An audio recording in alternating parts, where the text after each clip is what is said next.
Lyle and Erik Menendez Anderson are now eligible for parole, and their lawyer, Mark Garagos, just said over here that he hopes they will be released from prison sometime within 2025. They have been behind bars. After more than 3 decades behind bars, the Menendez brothers are now eligible for parole.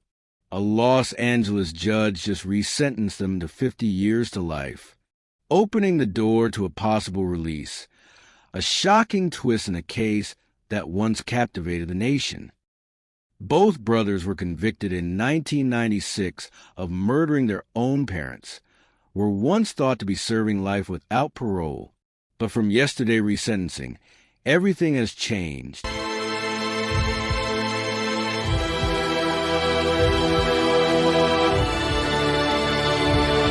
Welcome back to Prison Stories. In this video, we'll break down what led to this dramatic legal reversal, the parole process ahead, and why public opinion on the Menendez case isn't as black and white as it once seemed. Back in 1989, Lyle and Erik Menendez shocked the nation. The two brothers brutally murdered their wealthy parents, Jose and Kitty Menendez, in the family's Beverly Hills mansion. They used shotguns, fired multiple times. Jose was shot in the head. Kitty was hit so many times she was unrecognizable. And after the killings, they went on a luxury spending spree. Rolex watches, Porsches, trips to the Caribbean, expensive restaurants. The motive? Prosecutors said it was greed, but the brothers claimed it was years of sexual and psychological abuse that drove them to kill. In 1996, they were convicted of first-degree murder and sentenced to life without the possibility of parole. That was supposed to be the end of their story. But now, decades later, a judge has changed everything. In May 2025, a Los Angeles judge resentenced both brothers to 50 years to life, making them eligible for parole for the first time in nearly 30 years. The decision was based on a California law that gives those who committed serious crimes under 26 a second chance. Lyle was 21.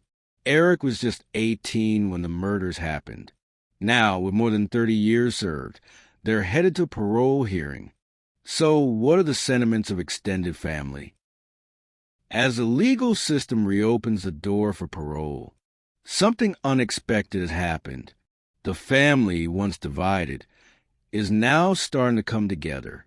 This family's faith in justice. Yes. To relief, for sure. It was a relief. I think it was emotional. Yeah, both. Yeah.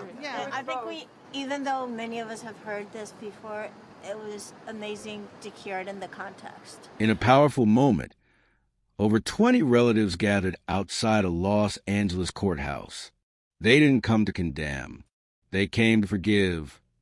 But decades ago, the Menendez brothers were painted as greedy killers, rich kids who wanted their parents' money.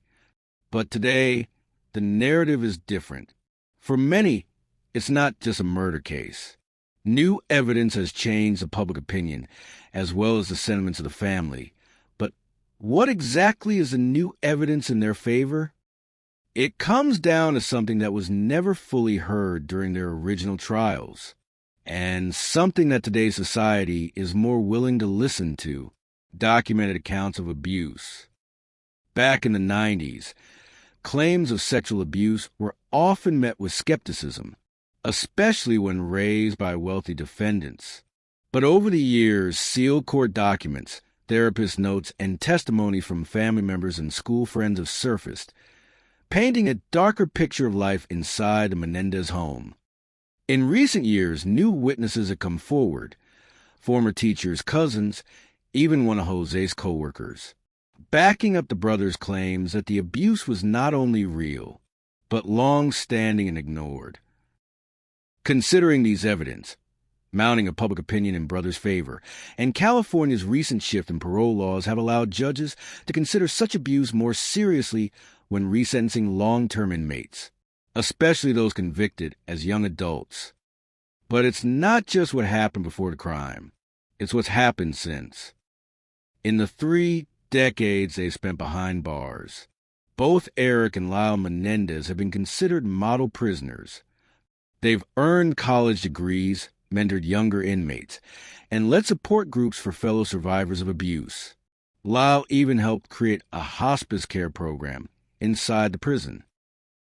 There's been no record of violence, no gang affiliations, and no behavioral issues in over 30 years. Some prison staff have even said they're among the most respectful and stable inmates they've seen. They've also built personal lives. Both Erik and Lyle got married while in prison. Lyle's been married since 1996, and Erik married in 1999. While their wives can have physical contact with them due to prison rules, both relationships have lasted for decades. Now that both brothers are eligible for paroles, it will take time. Despite being eligible for parole, the Menendez brothers won't be walking free anytime soon. Like all high-profile cases, the process is slow, thorough, and layered with checks at every stage. First, they'll go through a parole suitability hearing. This is where the brothers will appear before a panel from the California Board of Parole Hearings. They'll be questioned about their crime, their time in prison, their behavior, and their mental and emotional development. Psychological evaluations and statements of remorse will play a major role. The ruling then moves to a legal review process within the parole board and finally lands on the desk of the governor of California, who has the power to reverse, approve, or modify the decision. Even if approved, the brothers could remain in custody for months, or even longer, before any release is considered. So while the door has finally opened, the path to freedom is still long and far from guaranteed. For decades, the Menendez brothers were seen as cold-blooded killers, wealthy sons who murdered their parents for money. But over time, that image has started to shift. Now, with new evidence, family forgiveness, and model behavior behind bars, the world is being forced to ask, were they victims too? They may finally have a shot at freedom, but whether they walk out or not, this case is no longer black and white. Thank you for watching Prison Stories. Please support the channel with like and share, and subscribe us to receive updates on true crime high-profile cases. Until next time, stay curious, stay critical, and we'll see you in the next one.